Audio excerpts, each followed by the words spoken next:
Sangre preciosa. Entonces, el mayor fundamento que encontramos sobre el propósito de la sangre de Cristo, pues es en el Nuevo Testamento, porque el nuevo pacto se selló por medio de la sangre que Cristo derramó en esa cruz. En el antiguo pacto eran los animalitos los que eran sacrificados, ¿sí? Pero apuntaban hacia Cristo, el Cordero de Dios.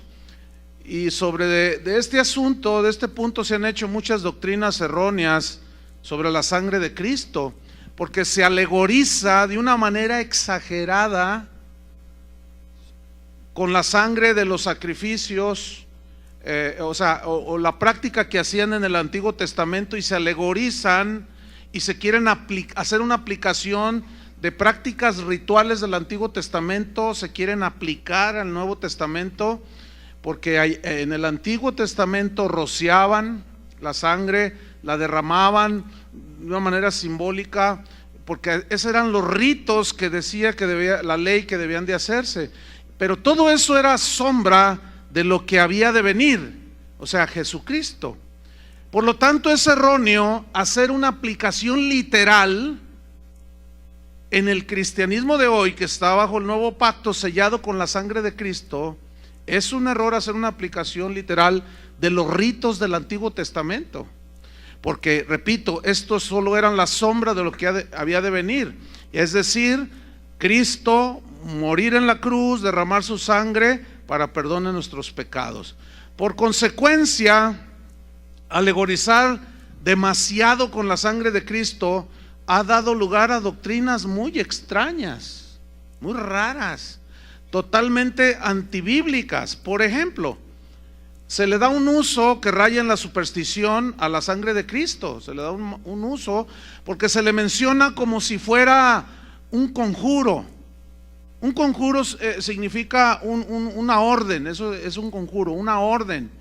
¿Cuántas veces hemos oído nosotros oír que ora alguien, algún cristiano, o a veces hasta los mismos cristianos, a lo mejor usted, orar de esta manera, o de decir: yo no salgo de mi casa si antes no me cubro con la sangre de Cristo? ¿Han oído algo de eso? ¿Cuántas veces en medio de circunstancias peligrosas, difíciles, algunos cristianos claman buscando protección y claman diciendo: la sangre de Cristo me proteja, dicen? Estaba yo mirando un video allí en internet, donde una persona, pues un pastor, estaba confrontando a un falso profeta y le dice: usted es un falso profeta, y grabó la conversación por telefónica. Le dice: usted es un falso profeta. Dice: ¿y por qué dices que soy un falso profeta? Por lo que dijiste el otro día, yo te tengo grabado. Dice: mentira. Dice: no, yo te tengo grabado. ¿Quieres que te ponga la grabación? Entonces el otro dice: bueno, pues maldito seas, le dice, y lo empieza a maldecir, y le empieza a decir: las 9 plagas, todas las plagas de Egipto vendrán sobre tu vida. Y el que estaba siendo maldecido comenzó: la sangre de Cristo me protege, invoco la sangre de Cristo. Los dos están iguales de fallos. O sea, uno maldiciendo: no debes maldecir, y el otro haciendo conjuros: la sangre de Cristo me protege, la sangre de Cristo me salva, la sangre de Cristo, invoco la sangre de Cristo, y la sangre de Cristo te reprenda. ¿Y qué es eso? Otros oran por sus hijos cuando salen a la escuela: te cubro, hijito mío, con la sangre de Cristo, dicen. Pero el colmo, vemos cristianos reprendiendo a los demonios con la sangre de Cristo. Ven un endemoniado y dicen: la sangre de Cristo te reprenda, dicen. Ay, Dios. Otros dicen: si me cubro con la sangre de Cristo, todo me va a salir bien el día de hoy. Si no me cubro, no me salen bien las cosas. Eso raya a brujería, hermanos, por el amor de Dios. Eso no es bíblico. Pero es tan común ya en las iglesias que algunos de ustedes ya están así, mirándome feo. Pero vamos a ver qué dice la Biblia. Imagínate que tú sales en la mañana y por las prisas se te olvida cubrirte con la sangre de Cristo. ¿Qué va a pasar ahí? ¿Ah? No, hermanos, ¿no es esto superstición? ¿Qué es una superstición? Una superstición es atribuirle poderes a algo o alguna cosa, poderes que no tiene. Y ahí vas tú caminando y está por la banqueta y está una escalera cruzada y tú vas a pasar por debajo y dices, no, porque dicen que es de mala suerte, por favor. O se te atraviesa un gatito negro y dices, ay, el diablo, quién sabe qué cosa dicen. Hermanos, eso es típico de gente supersticiosa que no conoce la palabra de Dios, y desgraciadamente la superstición se ha anidado en la vida cotidiana de muchas iglesias, de muchos cristianos. ¿De dónde vienen todas estas prácticas? Pues vienen de la mala interpretación de la señal que pusieron los israelitas en los dinteles de las puertas, de las ventanas. ¿Se acuerdan? Vamos a verlo ahí en Éxodo 12, versículo 22. Éxodo 12, 22. De ahí lo toman, pero es erróneo, escúcheme bien, hacer una práctica literal de algo que era sombra, que apuntaba hacia la realidad que es Cristo.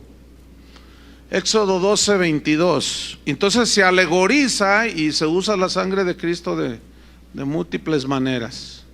Éxodo 12, 22. ¿Me dan más monitor, por favor? Un poquito.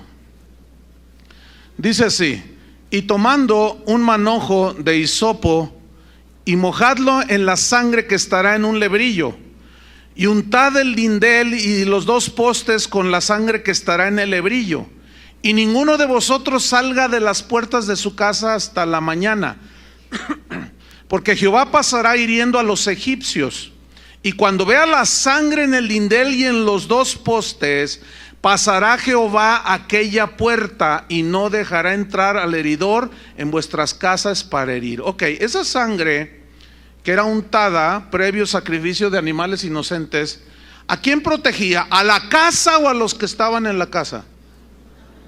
Ahora, eso era porque eso tipificaba a lo que en esa ocasión los hijos de Israel no llegó la muerte por el ángel que estaba haciendo el juicio de Dios.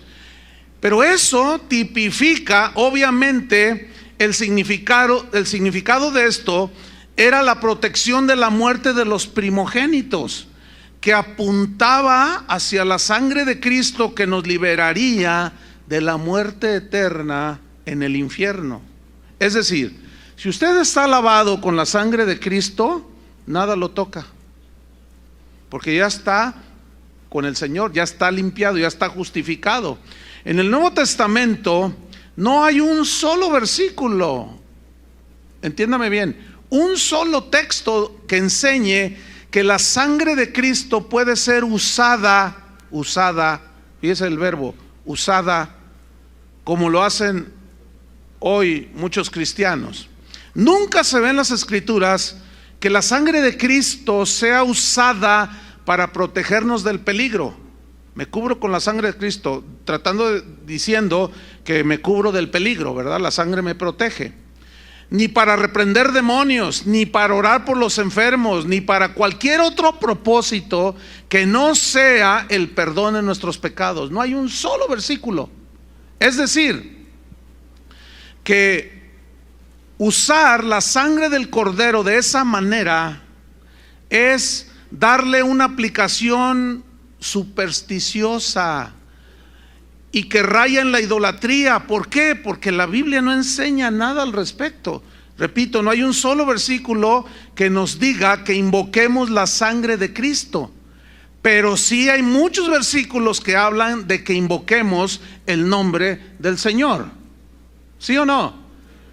Y también Jesús dijo: en mi nombre echarán fuera demonios, en mi nombre pondrán sobre los enfermos sus manos y sanarán. En mi nombre, todo lo que pidieres al Padre en mi nombre, cualquier cosa, sanidad, provisión, protección, bienaventuranza, lo que sea que tú desees pedir, no es invocando la sangre de Cristo, sino pidiendo al Padre en el nombre de Jesús. Eso es lo que la Biblia enseña, ¿sí o no? Ahora, aquí viene una pregunta. Si esto fuera bíblico, de invocar la sangre de Cristo y usarla para todo ese tipo de cosas, ¿por qué los apóstoles nunca lo hicieron? ¿Cuándo se ve a los apóstoles hacer semejantes declaraciones en las Escrituras? Nunca. Entonces, si esto fuera bíblico, ¿por qué los apóstoles hicieron semejante omisión? ¿Me expliqué? O sea, si fuera algo bíblico, ¿por qué los apóstoles omitieron? No hay un registro en la Biblia. No hay registro en los primeros siglos de que los cristianos invocaran la sangre de Cristo para que los protegiera o los librara de los ataques demoníacos. No hay registro. Cuando aquellos mártires morían en el Coliseo romano, no hay registro que ellos invocaran la sangre de Cristo para que los protegiera. Esteban, cuando era apedreado, dijo, Señor, no, invocó al Señor. Le dijo, Señor, en tus manos está mi espíritu. Entonces no se ve pues que hay una invocación a la sangre de Cristo, no, pero sí hay una invocación a Dios mismo. Se ora a Dios, no se ora a la sangre de Cristo. Eso no es bíblico. Ahora, a continuación vamos a hacer algo que yo sé que les va a sorprender. Les voy a leer dos oraciones. Una es católica y la otra es cristiana, ¿sí? O sea, las tengo escritas las dos aquí. Las voy a leer y usted va a notar la similitud que hay en ambas oraciones, ¿ok? Primero voy a leer la oración católica, que dice así: Señor Jesús, en tu nombre y con el poder de tu sangre preciosa, sellamos toda persona. O sea, sellar se entiende que es proteger, que no le entre, es como un sello en una botella, no le entra nada, o sea, la protegemos. Dice, sellamos toda persona, hechos o acontecimientos a través de los cuales el enemigo nos quiera dañar. Con el poder de la sangre de Jesús sellamos toda potestad destructora en el aire, en la tierra, en el agua, en el fuego, debajo de la tierra, en las fuerzas satánicas de la naturaleza, en los abismos del infierno y en el mundo en el cual nos movemos hoy. Quedan selladas con el poder de la sangre de Jesús. Con el poder de la sangre de Jesús rompemos toda interferencia y acciones del maligno. Te pedimos, Jesús, que envíes a nuestros hogares y lugares de trabajo a la Santísima Virgen, acompañada de San Miguel, San Gabriel, San Rafael y toda su corte de santos ángeles. Con el poder de la sangre de Jesús sellamos los lugares en donde vamos a estar este día. Invocamos tu sangre para que queden selladas las personas, las empresas o instituciones con quienes vamos a tratar. Y luego trae un paréntesis: nombrar a cada una de ellas. O sea, algo así como, hoy voy a ir al SAMS, ¿entiende? Hoy voy al SAMS y yo, por la sangre de Cristo, protejo, sello todos los que trabajan en el SAMS, sello mi camino de aquí hasta el SAMS. Toda la de Mariano Otero la dejo sellada, la dejo guardada, protegida por la sangre de Cristo. Eso es lo que está diciendo ahí. Ok, sigo leyendo. Con el poder de la sangre de Jesús sellamos nuestro trabajo material, o sea, lo protegemos, y espiritual. Los negocios de toda nuestra familia los sellamos con la sangre de Cristo. Nuestros vehículos, las carreteras donde vamos, los aires, las vías y cualquier medio de transporte que habremos de utilizar, los sellamos con el poder de la sangre de Jesús. Sellamos nuestra casa y todos los que la habitan. Y luego trae un paréntesis: nombrar cada una de las personas. Entonces queda protegido por la sangre de Cristo Pepito, Pepita y Panchita. Ok. Las personas que el Señor envía a nuestra casa, también las protegemos con la sangre de Cristo, así como los alimentos y los bienes que Él generosamente nos envía para nuestro sustento. Con el poder de la sangre de Jesús sellamos nuestras tierras, sellamos las puertas de nuestra casa, las ventanas, todas las cosas que estén en nuestro hogar, las paredes, los pisos, aún el aire que respiramos. y en fe colocamos un círculo de su sangre alrededor de toda nuestra familia. Con tu sangre preciosa sellamos nuestros actos, las mentes y los corazones también de todos los habitantes y dirigentes de nuestra nación, a fin de que tu paz y tu corazón al fin reinen en nuestro país. Esa es una oración católica a la sangre de Jesucristo. Ahora, bueno, ¿cuántos dicen amén a eso? Te digo. Ok. Ahora, les voy a leer una oración cristiana. ¿Sí? Y yo quiero que ustedes pongan mucha atención para que noten la similitud de una oración que hacen cristianos que van a las iglesias como esta. ¿Sí? Dice así: Señor Jesús, hoy quiero que selles mi vida personal junto con todas mis pertenencias. Utiliza la misma palabra sellar, que es proteger. ¿Sí? Protejo mi salvación con tu preciosa sangre. Protejo mis sentimientos para que todos mis afectos sean cubiertos y protegidos por tu sangre. Protejo con tu sangre mis inquietudes para estar seguro de alcanzar la respuesta a mis necesidades.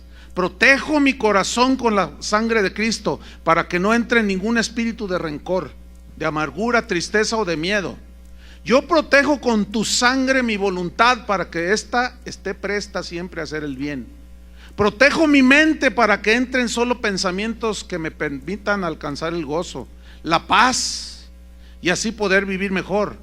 Protejo con tu sangre, Señor, mi cuerpo para que reciba salud, para que sea protegido del pecado y de las enfermedades, de los adulterios y de los accidentes. Protejo con tu bendita sangre mi pasado, para que toda herida que aún me haga daño sea sanada con tu bendita sangre. Protejo mi presente para que todas mis actividades sean cubiertas con tu sangre protectora. Protejo mi futuro para mis planes, proyectos, que estos sean reservados de todo ataque y de toda influencia del enemigo. Protejo mi familia, mis seres queridos, mis amistades, todos sean protegidos con la preciosa sangre de Cristo. Protejo mi economía para que se derrame abundantemente en mi vida. Este ha de ser de la prosperidad, ¿no? Sello mis deudas, las protejo para que el devorador huya y desaparezcan. Invoco tu sangre preciosa sobre mí y protejo mis palabras para que sean solo bendición. Decreto y protejo y declaro que tu sangre preciosa, aquí sí se voló la barba del hermano. Fíjense lo que dice: decreto, declaro y protejo con tu sangre preciosa para que tu sangre me haga invisible.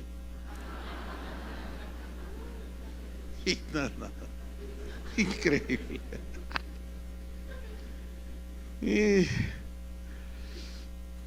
Que me haga invisible cuando se nos acerque el enemigo. O sea, el diablo va a llegar y no te ve. ¿Dónde está? ¿Dónde se me escondió este? Increíble. Dice: y a nosotros nos permitas reconocerlo a Él y vencerlo por la invocación de tu sangre.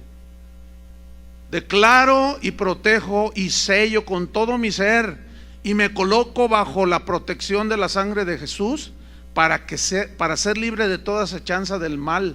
Con el poder de la sangre de Jesucristo rompo y destruyo toda potestad de interferencia, de interacción del maligno. Y les prohíbo toda comunicación entre ellos. O sea que ya no se van a poder comunicar el diablo con la diabla. Gracias, Señor, por tu sangre preciosa. Gracias a ella somos preservados de todo mal. Tu sangre nos hace invisibles. Bendito y alabado seas por siempre, Señor. Amén. Pregunta: ¿encontró alguna diferencia ahí? Alguno dirá: oiga, pastor, pero a mí sí me funciona.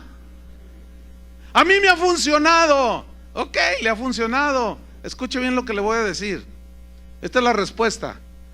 Nunca debemos aceptar algo porque nos funcione, sino porque la Biblia lo enseñe. Porque también funcionan las limpias que les hacen allá en San Martín, ¿o no? Funcionan muchas cosas, pero el hecho de que funcionen no significa que debemos nosotros practicarlas. Pablo, no lo busquen, 1 Corintios 4:6, él dice: hermanos, yo les he presentado esto como ejemplo en mí y en Apolos. Dice: para que nosotros aprendáis a no pensar más de lo que ya está escrito. O sea, nosotros los cristianos que decimos que creemos en la palabra de Dios, no debemos de pensar más allá de lo que está escrito.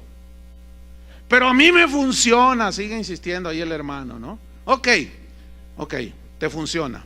¿Se acuerdan cuando Jesús dijo: en aquel día muchos me dirán, Señor, Señor, en tu nombre echamos fuera demonios, en tu nombre hicimos milagros, en tu nombre sanamos enfermos, en tu nombre hicimos esto, y les diré: no les conozco, malditos al fuego eterno?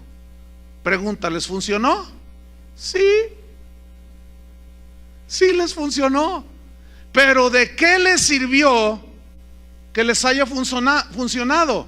Sí les funcionó, pero eso no garantiza absolutamente nada, aún en el nombre de Jesús. ¿Se acuerdan cuando los discípulos llegaron? Señor, los demonios se nos sujetan en tu nombre, hicimos esto y lo otro. Y Jesús rápido los pone en su lugar y dice: no, tranquilos, no se emocionen tanto de que los demonios se les sujetan. Más bien, asegúrense si sus nombres están escritos en el libro de la vida. Déjeme leerle un testimonio que está debajo de la oración católica, porque esto lo tomé ahí de una página de internet. Es el testimonio, se lo voy a leer, dice: hola, mi nombre es Juan y yo soy de Venezuela. Yo nunca me imaginé el poder de la sangre de Cristo, dice. Todos los miércoles asisto a una misa de sanidad y de liberación desde hace 2 años con el padre Vicente Mancini. Es muy conocido aquí por sus dones carismáticos. Ese día salí yo como a las 8 p.m. Me dirigí a mi casa y tuve que tomar un autobús, pues vivo lejos de la iglesia. En el trayecto se subieron 4 jóvenes entre 18 a 23 años de edad. Estaban armados. Como a la mitad de mi camino se levantaron, sacaron sus armas y dijeron: esto es un asalto, no se mueva nadie, si no los quebramos. Agachen la cabeza y no nos miren. Y yo lo hice así, me agaché, dice, pero comencé a orar y comencé a pedir protección a la sangre de Cristo. Comencé a invocar la sangre de Cristo y dije: sangre de Cristo, protégeme, manto de María, cúbreme. Estuve orando y así hasta que ellos bajaron del colectivo, se fueron, huyeron. Llevamos al herido, dice, un pasajero no quiso entregar el dinero y le dieron un disparo. Cuando se bajaron los ampones, lo llevamos al hospital. Y pues todo esto lo cuento para la gloria de Dios. Dice: parece increíble, dice Juan, pero para Dios todo es posible. Fíjese la mezcolanza, A mí fue la única persona en el autobús que no robaron, pues ni siquiera me preguntaron si traía dinero. Yo pasé totalmente desapercibido. Es como si el manto de María junto con la sangre de Cristo me cubrieran para que no me robaran. Por eso no me cansaré de darle gracias a Dios por las cosas que hace por sus hijos. Gloria y alabanzas al Señor, dice. Pues aquí a mí me surgen un montón de preguntas. ¿Le funcionó? Sí, aparentemente sí. Bueno, entonces, ¿qué? A ver. Se invocó la sangre de Cristo, el manto de María. Bueno, nosotros somos cristianos, ¿no? Pues el manto de María, ¿no? Pero ¿qué les parece la capa de San Pablo? O los guaraches de Juan el Bautista. O bueno, el vestido que traía el de pelo de camello. Pelo de camello, vestido de Juan el Bautista, cúbreme. Pues eso es más cristiano, ¿no? ¿O no? Para no pisar mal yo en malos pasos, invoco las sandalias de Juan el Bautista. ¿Verdad que suena así? Que ay, sí, hermano. Bueno, escúchenme bien. No hay mantos de María, no hay capitas de San Pablo, no. pero sí hay invocación a la sangre de Cristo. Somos cristianos. ¿Qué onda con eso? ¿De dónde salió todo eso? Voy a hacer una pregunta. Espero usted la sepa contestarse a sí mismo. La pregunta es esta. Mire, las oraciones a la sangre de Cristo, invocando su protección, etcétera, etcétera, eso tiene siglos en la Iglesia Católica. Los primeros 300 años de cristianismo, no hay registro de que los cristianos invocaran la sangre de Cristo, no lo hay. Ya del siglo IV en adelante, bueno, ya se empezó a invocar a María, el manto de María, la sangre de Cristo, y se empezó a torcer todo por ningún lado. Ok. La invocación a la sangre de Cristo en las iglesias cristianas no tiene muchos años, hermano. ¿Cuántos tienen 30 años de cristianos? Levanten su mano. Hay algunos aquí. Les pregunto, ¿habían escuchado en sus inicios de cristianos que se invocara de esa manera la sangre de Cristo? Unos dicen que no, otros dicen que sí. Bueno, vamos a darle el derecho de la duda, ¿no? Vamos a ponerle 50 años. Más de eso no existe registros dentro de las iglesias cristianas. Todo era en el nombre de Jesús en las iglesias cristianas. Ok, entonces, la pregunta es esta. En base a las dos oraciones que leímos, la pregunta es esta: ¿quién enseñó a quién?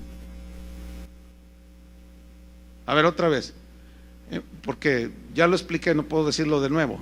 ¿Quién enseñó a quién a orar así?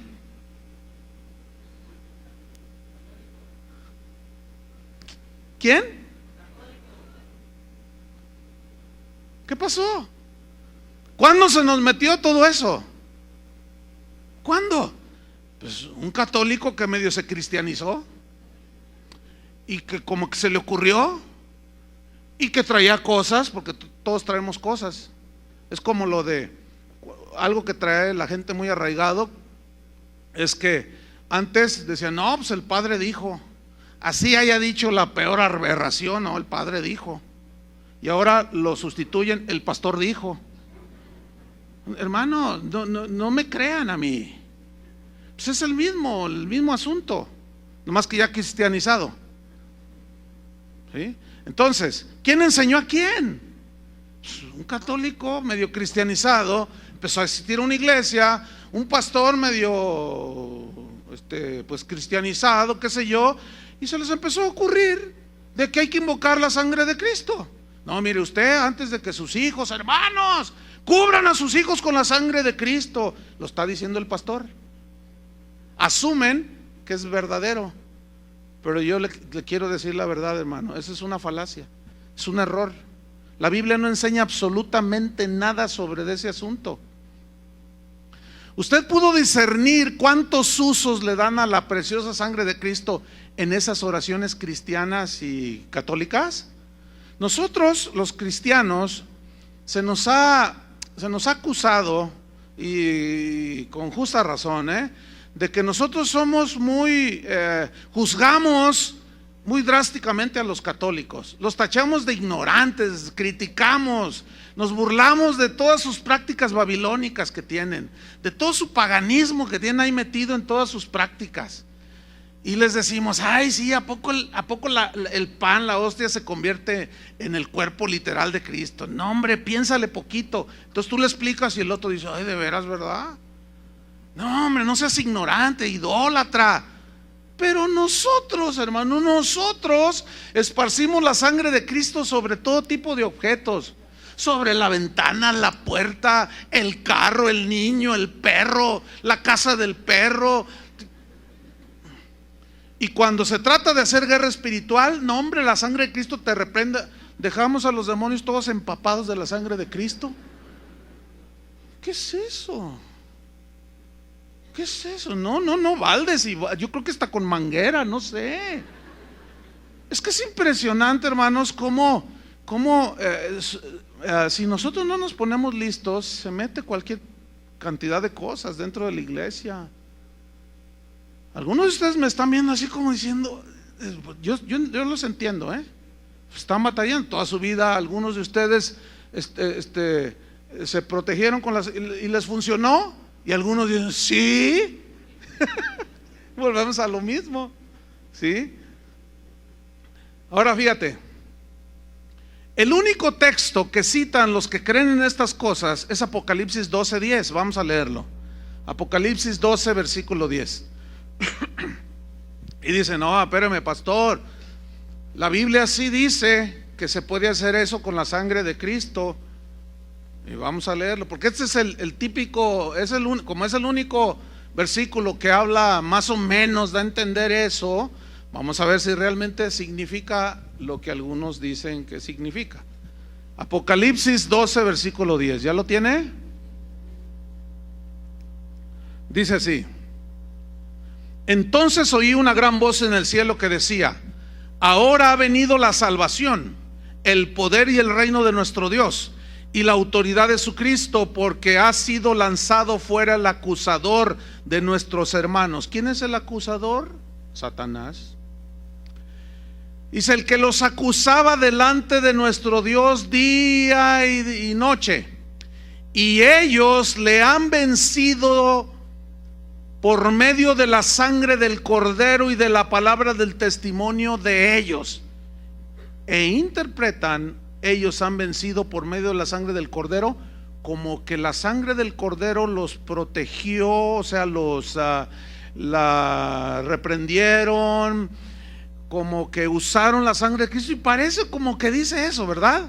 Pero escuchen bien, este mismo versículo, Apocalipsis 12:11, se los voy a leer en una versión que se llama Biblia en lenguaje sencillo, la cual traduce mucho más entendible.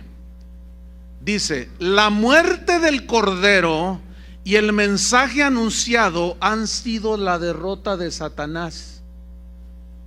¿Qué hizo Cristo en la cruz del Calvario? Derrotó a Satanás, ¿sí o no? Triunfando sobre todos los principados, las potestades, sobre ellos en la cruz, dice ahí en Colosenses. Ahora, la frase, ellos le han vencido por medio de la sangre, la palabra por significa en el griego a causa de. Y aquí, ¿cuál fue la causa? El derramamiento de la sangre del Cordero. A causa de la sangre del Cordero. Ahora, ¿qué fue lo que hizo la sangre del Cordero cuando te arrepentiste de tus pecados?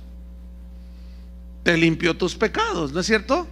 Borró tus pecados. Entonces, pongan atención, si la sangre de Cristo no hubiese sido derramada en esa cruz, las acusaciones de Satanás de que somos pecadores ante Dios hubieran tenido efecto. La sangre de Cristo en nosotros los creyentes, los que hemos sido lavados con su sangre, anula las acusaciones de Satanás que dice de nosotros, las anula delante de Dios. ¿Por qué? Porque nuestros pecados han sido perdonados y borrados por toda la eternidad. Y por eso dice, y ellos le han vencido por medio de la sangre del Cordero. La frase la sangre del Cordero equivale, es un sinónimo del sacrificio de Cristo en la cruz. Pero los que no han sido lavados con la sangre del Cordero, esos tienen su conciencia toda acusadora. Y luego dice, y de la palabra del testimonio de ellos. O sea, también significa en el griego, a causa de la palabra de su testimonio. Es decir, que en base a nuestro testimonio, de lo que hemos recibido cuando nos aceptamos a Cristo, nosotros confesamos a Jesús, ¿sí o no? ¿Cuántos confiesan a Jesús? Y esto es hasta la muerte.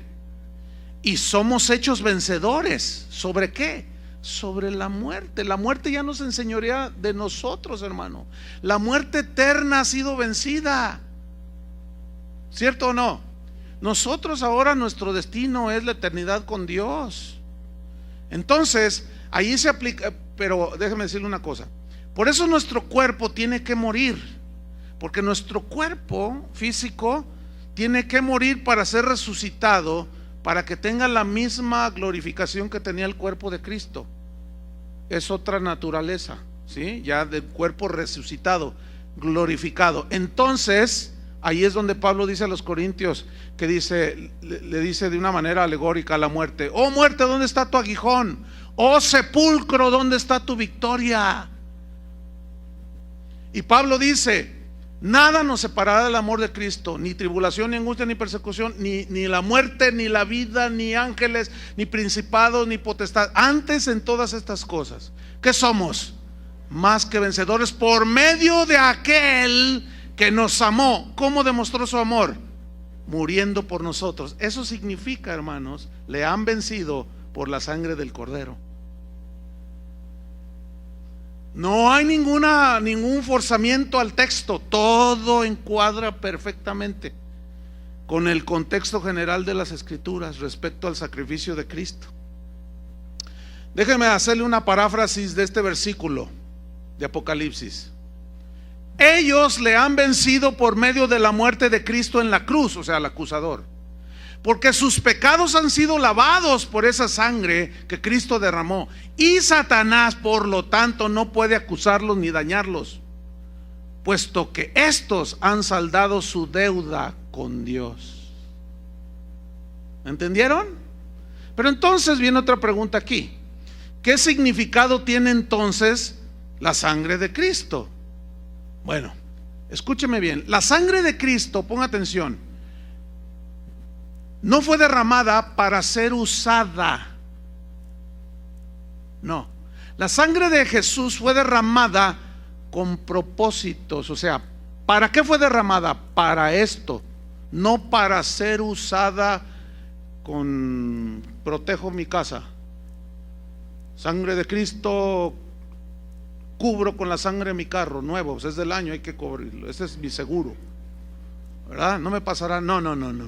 La sangre de Cristo no es para ser usada de ninguna manera. No, la sangre de Cristo fue derramada para cumplir propósitos. La sangre de Cristo siempre en la Biblia, siempre, digan todos siempre, escuchen bien esto, siempre. La sangre de Cristo está vinculada a su sacrificio. No hay otra manera. Para haberse dado el hecho de que Cristo derramara su sangre, tuvo que haber sacrificio. O sea, no se puede desligar sacrificio, derramamiento de sangre. Por lo tanto, sacrificio y derramamiento de sangre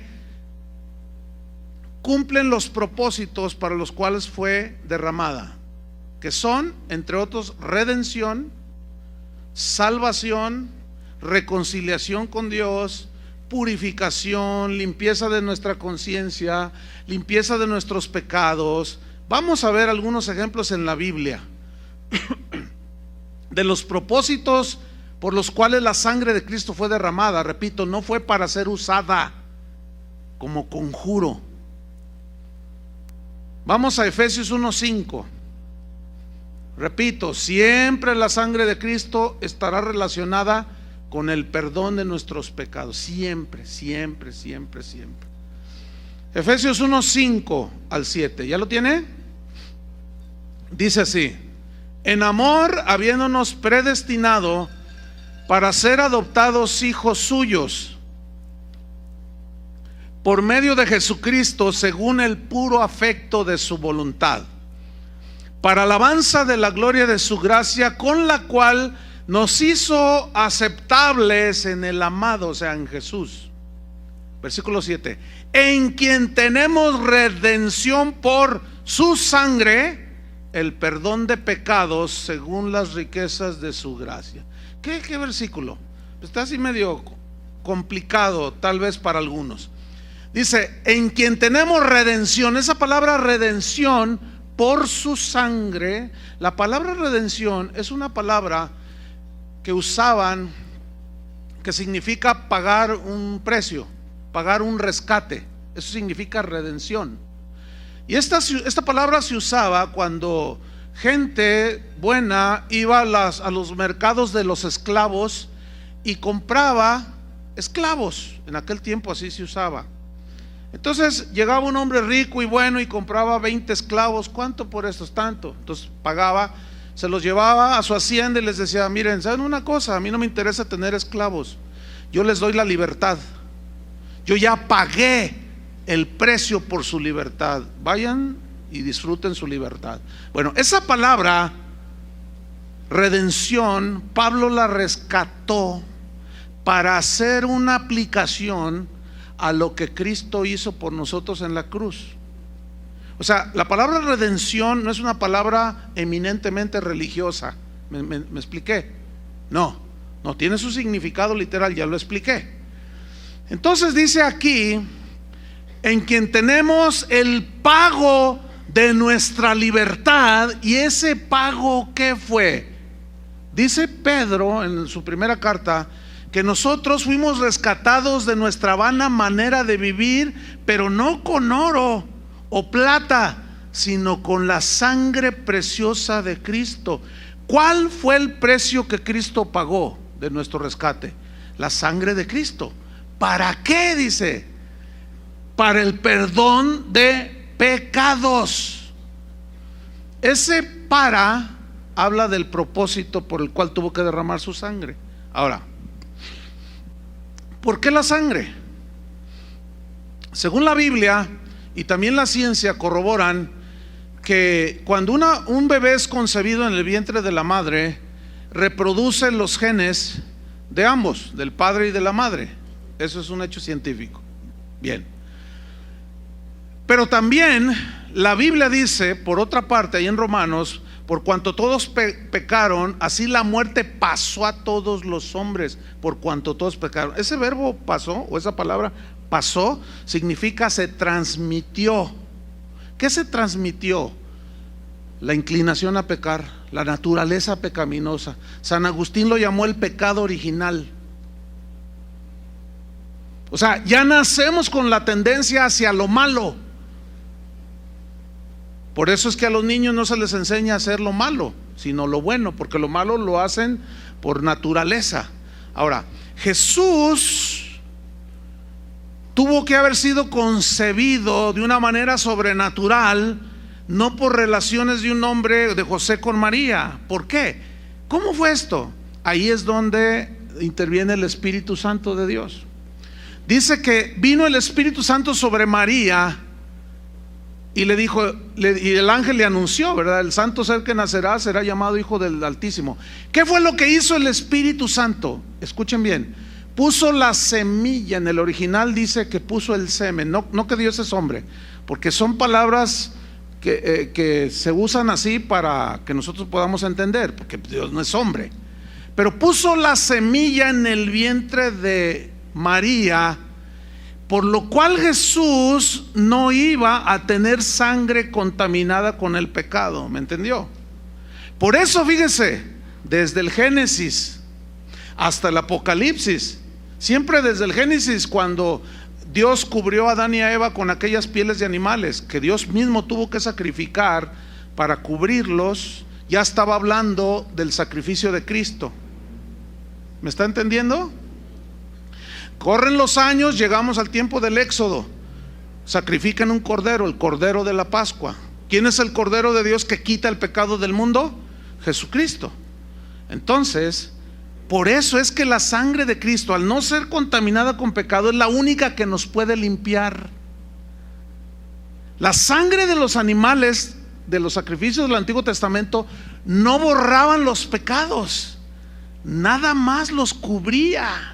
Y dice la Biblia que los sacerdotes, cada año que hacían eso, siempre que hacían la Pascua, dice que era un recordatorio de los pecados. Y en el Nuevo Testamento Dios dice: ya no me acordaré de sus pecados. Entonces la sangre, ese es el poder de la sangre de Cristo, hermanos. Casi nada borró nuestros pecados. Pero escúchenme, no es para usarla como fetiche, no es para usarla en declaraciones que son conjuros. Yo declaro esto y yo me protejo y yo sello y hasta invisible me hago. Por el amor de Dios. Romanos 8, versículo 9. Vamos a otro ejemplo, Romanos 8, 9.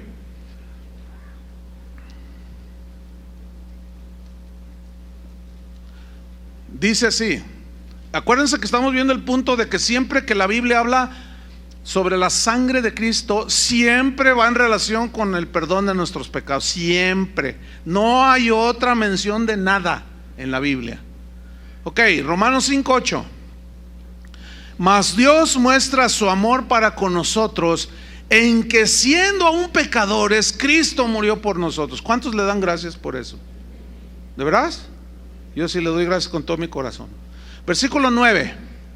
Pues mucho más, estando ya justificados en su sangre, por él seremos salvos de la ira. Mire, aquí aparece otra palabra.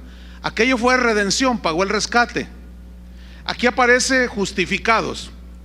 La justificación en la Biblia es un término que significa declarar sin culpa. Declarar a alguien que no debe nada, no tiene deudas con nada, con Dios en este caso. Entonces, Romanos 5:1 dice: justificados pues por la fe, porque creímos que Él murió y que Él me limpia mis pecados, tenemos paz. ¿Para con quién? Para con Dios. Entonces, hemos sido, cuando una persona llega a los pies de Cristo, se arrepiente, es lavado con la sangre de Cristo, Él borra sus pecados y en ese momento se opera la justificación, porque dice: levántate, tus pecados te son perdonados, eres justo delante de Dios. Cada vez que tú ves en la Biblia los justos son esos, o somos esos, los que hemos sido lavados con la sangre de Cristo. Entonces, pero quiero que note que aparece la justificación ligada a la sangre de Cristo. Ahora, esa justificación y ese borrar los pecados, ese perdonar los pecados y ser declarados sin culpa, miren lo que dice el mismo versículo 9: por eso seremos salvos de la ira. ¿Qué se refiere a la ira? Se refiere al juicio de Dios que vendrá sobre este mundo. Usted y yo, los que hemos sido lavados con la sangre de Cristo, ya no pasaremos ese juicio. ¿Por qué? Porque nuestros pecados ya han sido enjuiciados. ¿En dónde? En la cruz de Cristo. ¿Cuántos dicen amén? Por eso ya no somos sujetos de la ira de Dios. Eso es lo que dice ahí, yo lo creo.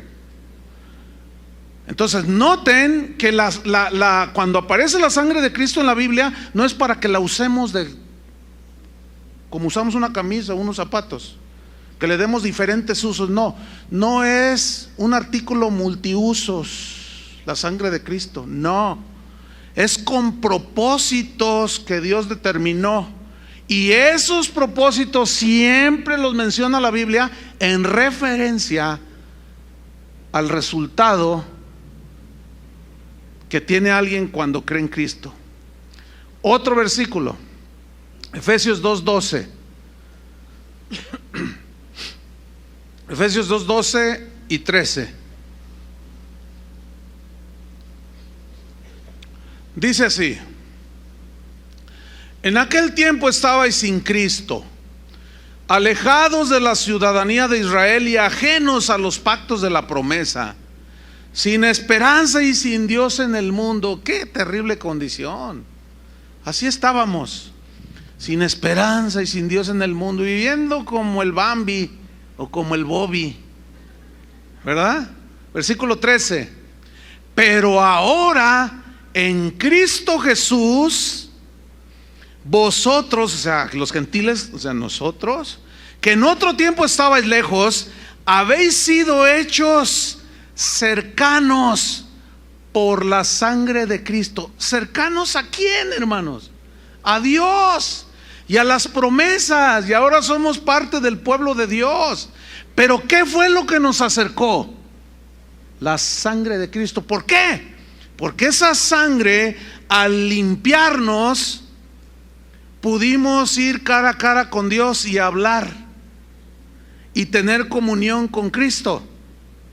Y ahora ya estamos cercanos con Dios, somos amigos de Dios, según las Escrituras.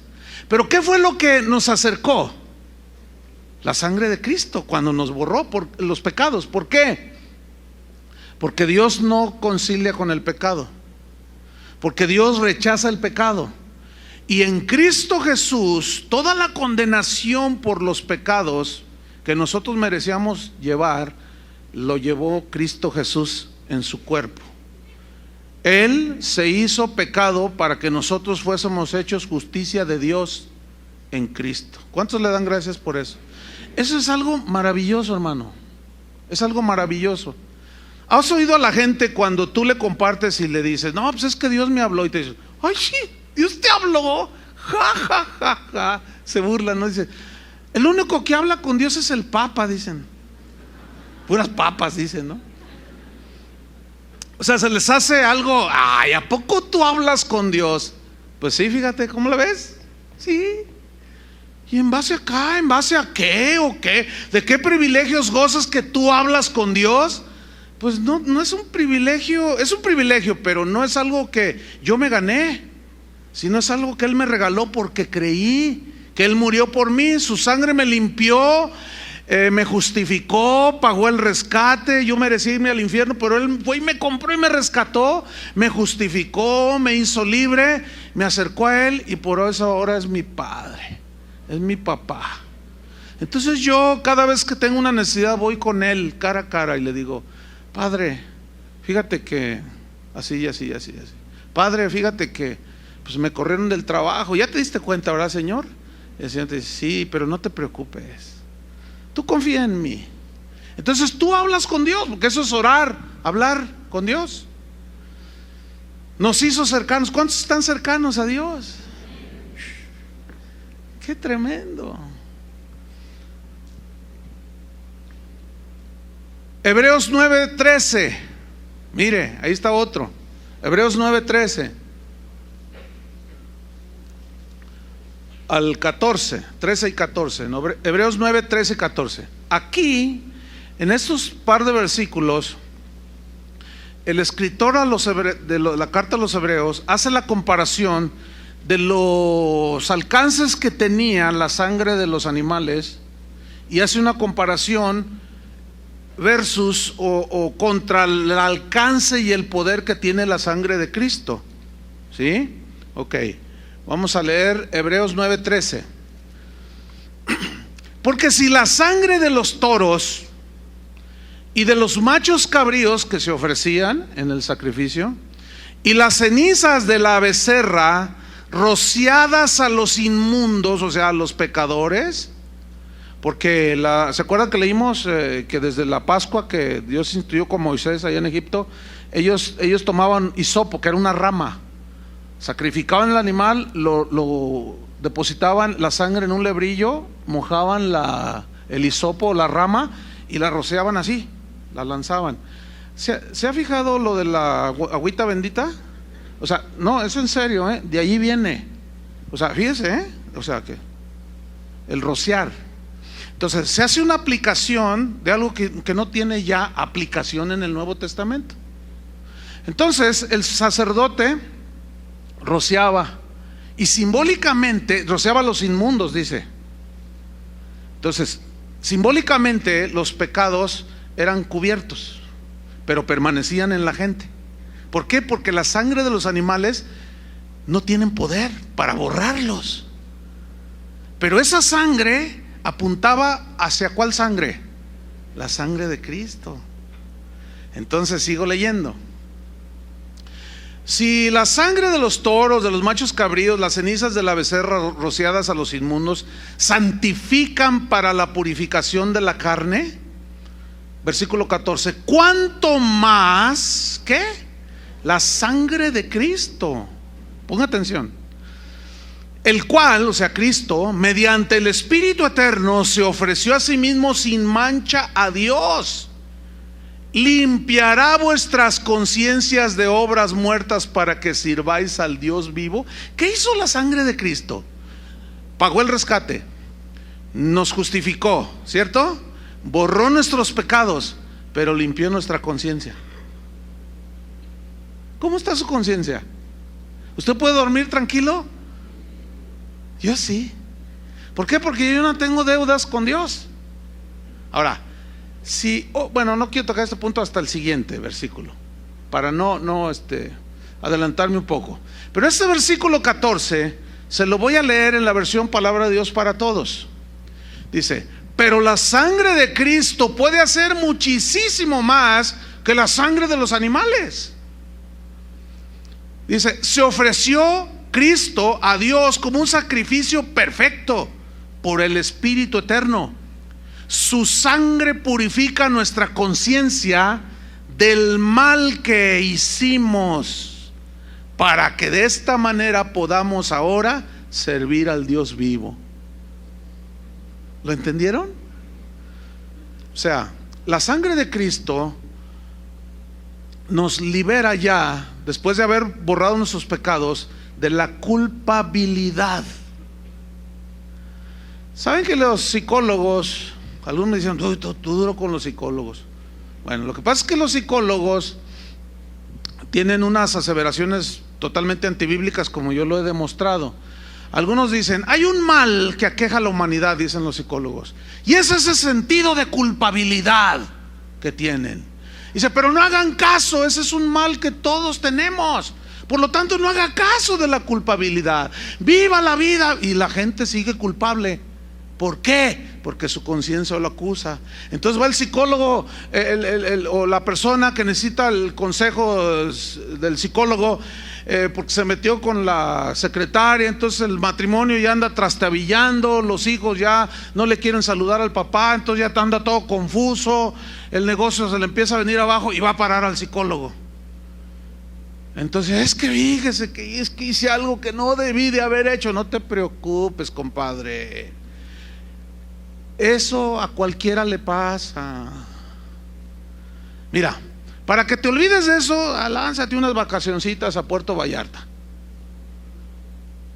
¿Qué están haciendo? Tratando de evadir la culpabilidad que sienten las personas. Por eso dicen, tú no eres culpable. Las circunstancias, tu papá, tu tío, tu primo y hasta el perro, todos son culpables menos tú. Pero eso ya lo debatimos hace un par de reuniones.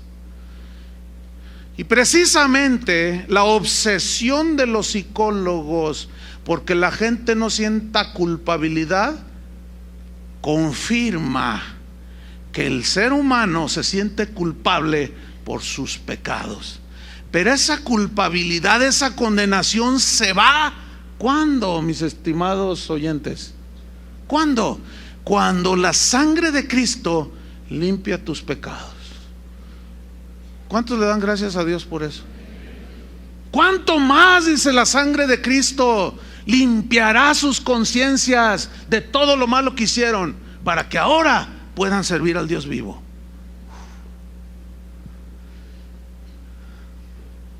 Primera de Juan 1:6.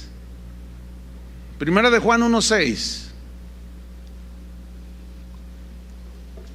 Dice así: si decimos que tenemos comunión con Él, ¿cuántos tienen comunión con Él? Muy bien, felicidades, gloria a Dios. Pero mira lo que dice: y andamos en tinieblas, o sea, andamos en pecados no confesados. Si decimos que tenemos comunión con Él y andamos en tinieblas, mentimos y no practicamos la verdad. Pero si andamos en luz, andar en luz es andar en santidad, en integridad delante de Dios, en obediencia. Si andamos en luz como Él está en luz, Él está en santidad. Estas son expresiones para que nosotros, simbólicas para entender nada más, que nos ilustran. Si andamos en luz como Él está en luz, mire, tenemos comunión unos con otros. Ponga atención a lo que voy a enseñar aquí a continuación. Cuando un cristiano nacido de nuevo, justificado, rescatado, redimido, peca, se corta la comunión con Dios. ¿Sí? Entonces, mientras no confieses ese pecado al Señor, te arrepientas y lo confieses, su sangre no te limpia, te quedas en tu pecado. Pero ese pecado no confesado te hace andar en tinieblas. Entonces es cuando el cristiano cae en el engaño y se empieza a alejar ya de Dios. No tiene comunión porque se cortó por el pecado, pero deja de juntarse con los hermanos, deja de asistir a la congregación. ¿Por qué? Porque anda en tinieblas, ¿entiende? Cuando tú veas que alguien se aparta, ya no viene, no lee su Biblia, no ora, y te lo encuentras por allí, oye, ¿qué pasó? No te viste. Lo que pasa es que allí todos, y empiezan a soltar todo el veneno. Ese tiene la comunión cortada con Dios. Por eso no puede tener comunión con un cristiano que camina bien con Dios. Porque ¿cómo va a tenerla? No la puede tener con Dios, tampoco con el hermano, porque la vida recta de este hermano, yo no lo puedo saludar, no puedo tener comunión así oye, ven, te invito a mi casa a comer. No puedo tenerla porque su vida justa y limpia y en santidad que está viviendo me recrimina mi conciencia. ¿Me expliqué? Entonces dice, tenemos comunión unos con otros. O sea, tú caminas en santidad, en rectitud, y mira lo que hace la sangre de Cristo. Y la sangre de Jesucristo, su Hijo, ¿qué? Nos limpia de todo pecado. O sea, para que tú vuelvas a tener comunión con el Padre y comunión con la iglesia, con los cristianos, ¿qué tienes que hacer? ¿Qué tenemos que hacer cuando pecamos? Confesar nuestros pecados. Y esa sangre, ¿qué hace? Nos limpia de todo pecado. Ese es el poder que tiene la sangre de Cristo. Por último, mire, Hebreos 10:17. Ese por último, es que todavía me quedan 15 minutos. Hebreos 10:17 dice así. Aquí está otro versículo. Acuérdense que estamos viendo que cada vez que aparece la frase la sangre de Cristo es en relación con nuestros pecados y a lo que el resultado de haber creído, justificación, redención, etcétera. Hebreos 10:17. ¿Ya lo tiene? Dice así, y añade, está hablando Dios aquí, y nunca más me acordaré de sus pecados y transgresiones. ¿Qué quiere decir nunca más? Eso, nunca más, dice Dios, me voy a acordar de tus pecados y de tus transgresiones. Versículo 18, pues donde hay remisión de estos, o sea, donde hay perdón por la sangre de Cristo, dice, no hay más ofrenda por el pecado. Pero yo quiero enfatizar aquí, nunca más me acordaré de tus pecados y de tus transgresiones. Si Dios no se acuerda, ¿por qué Él tiene el poder como de borrarlo de su mente? Porque Él es Dios. ¿Por qué lo deja en nuestra memoria? Para que no nos olvidemos de dónde nos sacó el Señor. Por eso Dios lo dejó aquí. Yo me acuerdo de lo que hice antes de ser cristiano, pero mi conciencia ya no me acusa, porque ya fue limpiado, ya fui lavado con la sangre de Cristo. Pero aquí está, para que no se nos olvide que no es por mi justicia que fui perdonado ni lavado, sino por su misericordia, por su gracia. Entonces, si Él no se acuerda, escúcheme bien, hermanos, hay un error muy común que cometen algunos cristianos, y es este. Tú pues caminas con el Señor y empiezas a portarte ya de una manera sincera, clara, transparente. Entonces tienes que crecer en inteligencia y en sabiduría. Y yo les recomiendo el mensaje del jueves, que hablé sobre la parábola de los dos deudores. Por favor, escuchen ese mensaje. Necesitan oírlo. No todos vienen los jueves. Bueno, el error que se comete es el siguiente. Tú ya eres perdonado. Entonces, les digo esto porque continuamente trato este punto. Entonces me preguntan por internet o personalmente, me dicen, oiga pastor, fíjese que yo conocí a Cristo hace 2 años, pero pues usted entiende, antes de yo ser cristiano, como todos, yo cometí muchas cosas feas, dice. Es más, yo le fui infiel a mi esposa, me decían, esto es común. Dice, entonces yo le quiero decir a mi esposa que le fui infiel. Yo le digo, ¿sabes una cosa? ¿Por qué traes a la memoria algo que ya el Señor borró? No, pero yo quiero ser sincero. Ok, fíjate bien lo que te voy a decir. Tú trae a la memoria aquello que fue borrado y vas a ver las broncas que te metes con tu esposa. ¿Eso es esconderle algo? No. No, porque Dios ya lo borró. Traten de entender qué significa ya lo borró. ya ni él se acuerda. Y tú lo traes a la memoria a una persona que tiene una naturaleza dada a la amargura, al enojo, a la ira, al rencor, y tú le dices: oye, amorcito, pues no era lo que yo pensaba, tú pensaste que yo era, fíjate que pues te engañé con Bartola, con Panchita y con Gonzalita Gutiérrez. ¿Qué? Con ellas tres. Y soy sincero para que sepas. ¿Vieran cuántos problemas de esos he tratado? Porque luego los andan dejando, los andan abandonando. ¿Todo por qué? Porque trajeron a la memoria algo que Dios ya borró. Ahora, si eventualmente después de que son cristianos sale por ahí algo, este es otro asunto. Esas son las consecuencias de nuestros pecados, que fueron borrados y perdonados, pero hay que enfrentar las consecuencias. Pero no andarle diciendo a todo el mundo: ¿quién fuiste tú? Ay, yo fui bien malo. Imagínate, tú aquí conoces a un hermano. Entonces le digo: fíjate, hermano, que me quedé sin trabajo. Yo tengo una empresa. ¿Qué sabes hacer? No, pues esto, justo lo que necesito. Te doy el trabajo, te voy a dar un buen puesto, te voy a dar un buen sueldo. Y gracias, Padre, gracias, Señor. Pues gracias, hermano. Entonces pues ya te cae en gracia y todo. Entonces tú dices: mire, yo me quiero sincerar con usted, le voy a contar mi testimonio. Fíjense que yo en todas las empresas que trabajé era bien tranza. Yo fraudé, a todas me las fraudé. A una le robé 1 millón, a otra medio millón. Nunca se han dado cuenta porque soy re bueno. Pero me di cuenta que Dios sabía. Entonces, fíjese, ese es mi tremendo testimonio. Y el otro ya te empieza a ver, dice: ¡ay, Dios! Ya la regaste, hermano. ¿Qué tienes que andar contando tu testirollo? Por eso todo eso de que mañana vas a dar el testimonio de quién sabe quién, olvídate. ¿Para qué traer a la memoria las cosas pasadas? Simplemente, como decía Pablo, yo fui un perseguidor de la iglesia, fui el peor de los pecadores. Ya, ahí muere, yo me extiendo a la meta. Ya todo lo demás lo tengo por atrás. Ya ahora me extiendo a la meta. Dejen ya todo atrás, hermanos. Entonces mira lo que dice aquí: ya no me acordaré, tampoco te acuerdes tú, hermano. ¿Por qué? Porque donde hay remisión de perdón de pecados, ya no hay más ofrenda. Y mira el versículo 19: así que, hermanos, teniendo libertad para entrar en el lugar santísimo por la sangre de Jesucristo, por el camino nuevo y vivo que Él nos abrió a través del velo, esto es, de su carne. Aquí carne significa de su muerte, de su sacrificio en la cruz. Mira qué versículo, hermano. Tenemos libertad para entrar al lugar santísimo y ver cara a cara a Dios.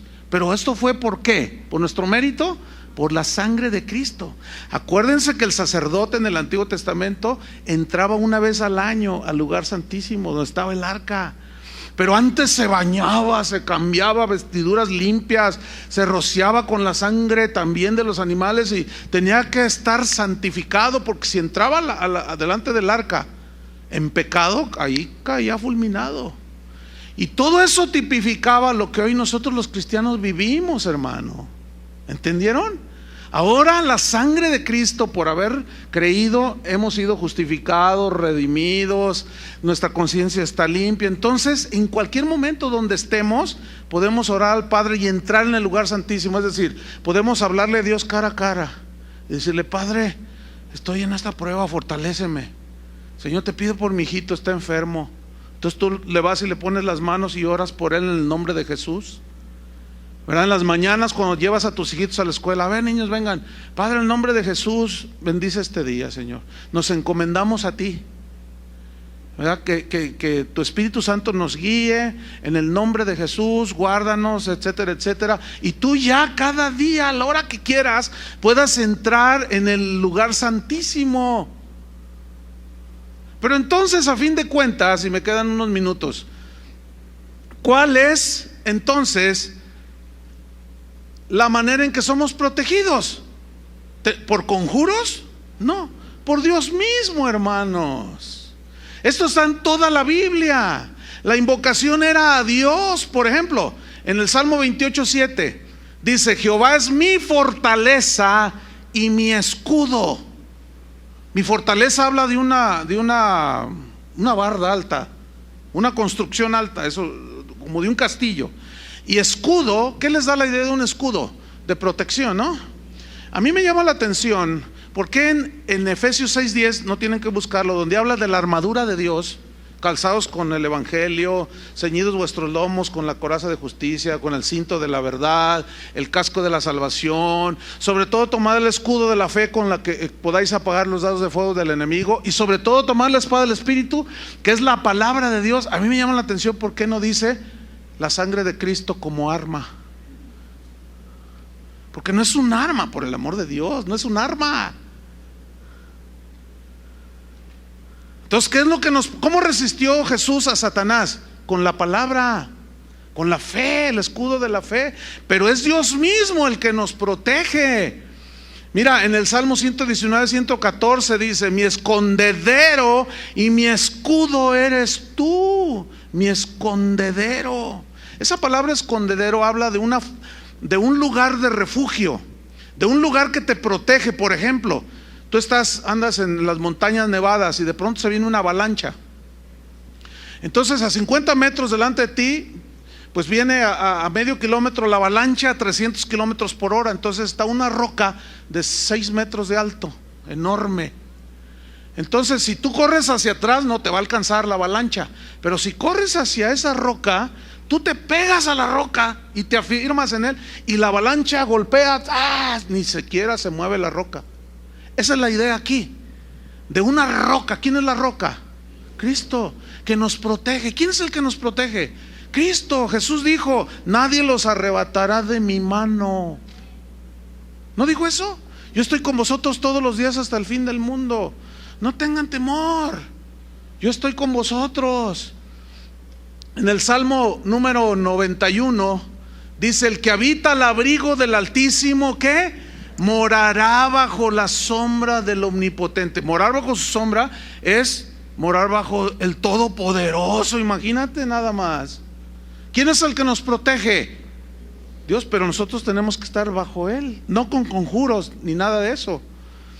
Diré yo a Jehová: esperanza mía y castillo mío. Ese castillo mío es otra referencia a un lugar alto, fortalecido, ¿sí? Un castillo que muy difícilmente el enemigo penetraba. Dice: mi Dios, ¿en quién confiaré? Él te librará del lazo del cazador, de la peste destructora. Con sus plumas te cubrirá y debajo de sus alas estarás seguro. Esto es un lenguaje poético, obviamente, porque Dios no tiene plumas, no es pollo ni pato.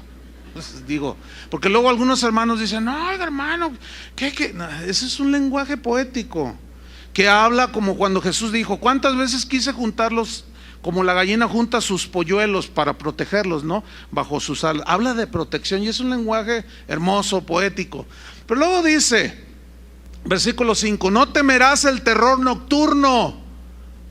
Terror nocturno. Uy, muchos de ustedes tienen un temor, tienen miedo, no quieren entrar ni a la cocina porque está oscuro. Y luego empiezan: la sangre de Cristo me... Espérate, no, hombre, olvídalo.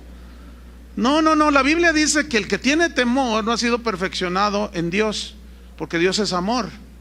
Tienes que conocer más a Dios, de que es capaz de protegerte y de librarte. Si no lo conoces vas a tener miedo, ¿verdad? Ay, el chupacabra, Señor. No, hermanos, no. Y muchos, de verdad, muchos de ustedes son presas del temor y del miedo, ¿sí? Pero ¿qué dice aquí? No temerás el terror nocturno.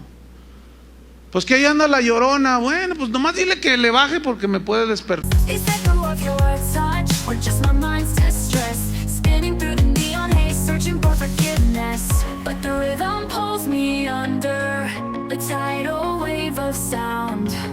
Washing away the heartache, I'm finally unbound. Lost in the electric currents, a symphony of light. Tonight I'm dancing with the shadows, and it feels so right.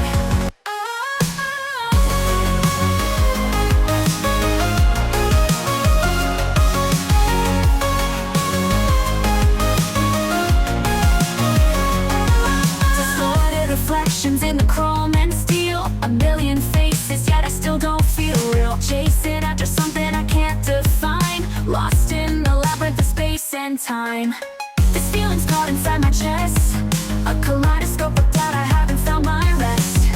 Is this the echo of your touch or just my mind's distress? Spinning through the neon haze, searching for forgiveness, but the rhythm pulls me under, a tidal wave of sound, washing away the heartache.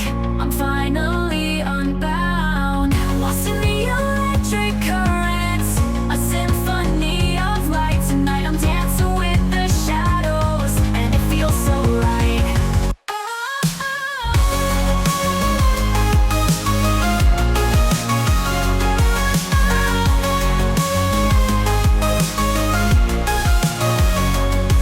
Fading in and out of focus, reality unwinds, surrendering to the rhythm, leaving the past behind. No more tears to stain my face, just a neon glow.